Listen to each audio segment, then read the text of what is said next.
Après la réforme des retraites, l'intersyndicale appelle à une nouvelle grande journée de mobilisation demain. Une journée de grève contre l'austérité pour les salaires et l'égalité femmes-hommes.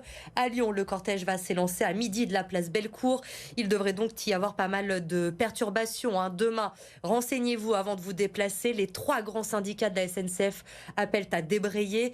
Le trafic des bus sur le réseau TCL sera lui aussi impacté. Renseignez-vous enfin pour l'accueil de vos enfants dans les crèches et dans les écoles.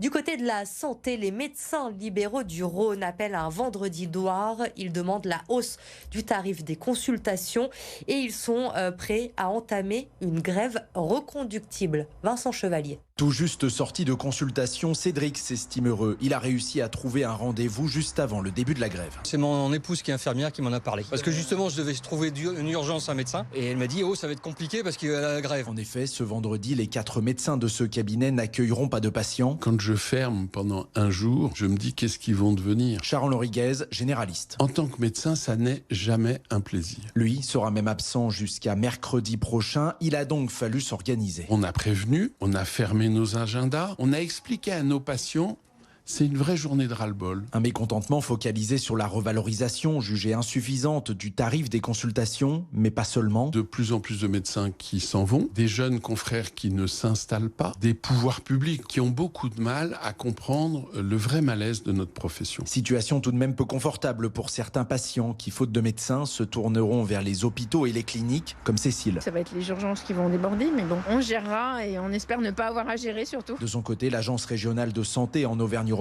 conseille aux patients de faire appel au 15 en cas de besoin. Après 3 ans de travaux, les urgences de l'hôpital Édouard Herriot vont bientôt rouvrir. 90 000 patients vont pouvoir être accueillis chaque année là-bas à partir du 20 octobre. Visite des lieux ce soir avec Jade Terlinck. C'est un pavillon N flambant neuf. Enfin, pas tout à fait puisque le bâtiment d'origine historique a été conservé.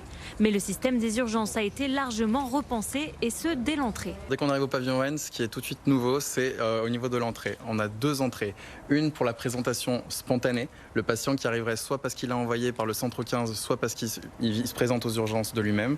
Et nous avons une 2e entrée qui est totalement dédiée aux véhicules sanitaires, c'est-à-dire pompiers, SAMU et ambulances. Autre nouveauté, cette borne pour numériser les entrées et fluidifier le flux des arrivées. Le service est organisé en 6 filières, réparties initialement sur 2 bâtiments, le A et le N. Elles seront désormais toutes réunies dans le pavillon N. L'objectif de cette nouvelle organisation, accueillir au mieux les patients et simplifier les parcours de soins. Les surfaces étaient petites et donc aujourd'hui, pour un service qui va accueillir de l'ordre de 200 à 250 patients par jour, nous avons besoin d'espace d'attente, d'espace de soins, d'espace de travail pour les professionnels qui leur permettent de soigner au mieux les patients. Et ce nouveau lieu de travail était une véritable demande des urgentistes. On est dans un environnement qui est lumineux, on a toujours cette image un peu des services d'urgence qui sont sombres, donc là on a un environnement de travail qui est totalement différent. Tout a été pensé pour que les soignants s'y sentent le mieux possible. Les travaux ont duré 3 ans pour un budget total de près de 24 millions d'euros, équipement compris. Le pavillon N sera opérationnel et ouvrira ses portes vendredi 20 octobre. En bref, une nouvelle alerte à la bombe dans un lycée à proximité de Villefranche. C'est la 2e dans le secteur depuis le début de la semaine. Elle a concerné cette fois le lycée Louis Armand à Glazé. Le lycée a été évacué dans l'après-midi en direction du stade de Villefranche. Les forces de l'ordre et les équipes de déminage sont arrivées rapidement sur place. L'opération de déminage s'est terminée aux alentours de 17h. Les cours vont pouvoir reprendre demain matin normalement. Nous vous en parlions en début de semaine. Céline, une Lyonnaise qui vit à Tel Aviv depuis 2006, est portée disparue depuis l'attaque du Hamas il y a 5 jours. Elle est mère d'une petite fille de 6 mois. Aujourd'hui, son mari et son frère ont de nouveau lancé un appel. Céline, elle est française. Elle a une fille française. Elle est mère française. On a besoin qu'elle revienne à la maison. On veut savoir si elle est vivante, morte. On ne lâchera pas l'affaire. On demande que Céline, mère de Ellie, revienne. Nous revenons à présent sur l'histoire de la petite Jana avec vous, lucinologue originaire de Villefontaine. Son père l'avait emmenée en Syrie en 2014. Elle est enfin de retour en France. Oui, cela faisait 9 ans que Jana avait quitté Villefontaine, emmenée par son père et sa belle-mère qui souhaitaient combattre aux côtés de Daesh en Syrie. Quelques mois après son départ, le père de Jana meurt au combat, laissant derrière lui la petite fille ainsi que sa belle-mère et ses 3 demi-frères et sœurs. En 2016, Jana va être abandonnée en Syrie par sa belle-mère qui est expulsée vers la France avec ses 3 enfants.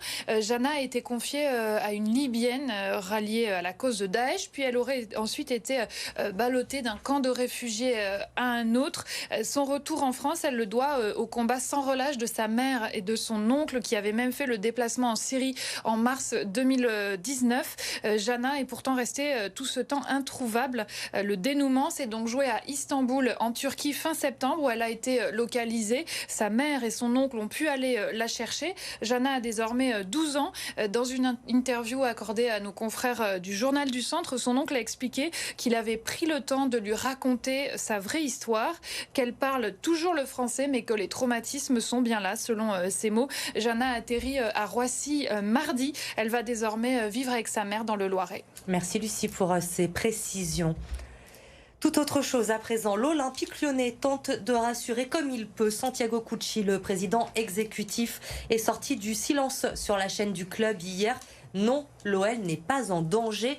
Le projet est solide. Ce sont ses mots. Arthur Jean.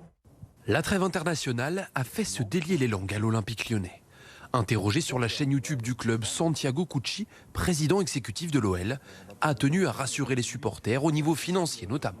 J'ai lu dans des journaux pour lesquels j'ai beaucoup de respect, John Textor cherche 300 millions, ce qui sous-entend qu'on n'a pas d'argent, qu'on ne cherche pas 10 millions, mais on cherche 300 millions.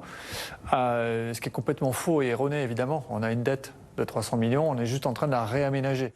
En ce qui concerne la vente de la franchise américaine de l'OL, OL Reign, c'est en cours, selon Cucci, tout comme les discussions vis-à-vis du rachat de la LDLC Arena, propriété du groupe acquis par John Textor. Le natif de Biarritz en a aussi profité pour exprimer son soutien à 2 cadres du club, Alexandre Lacazette et Corentin Tolisso, tout en prenant aussi la défense de son entraîneur.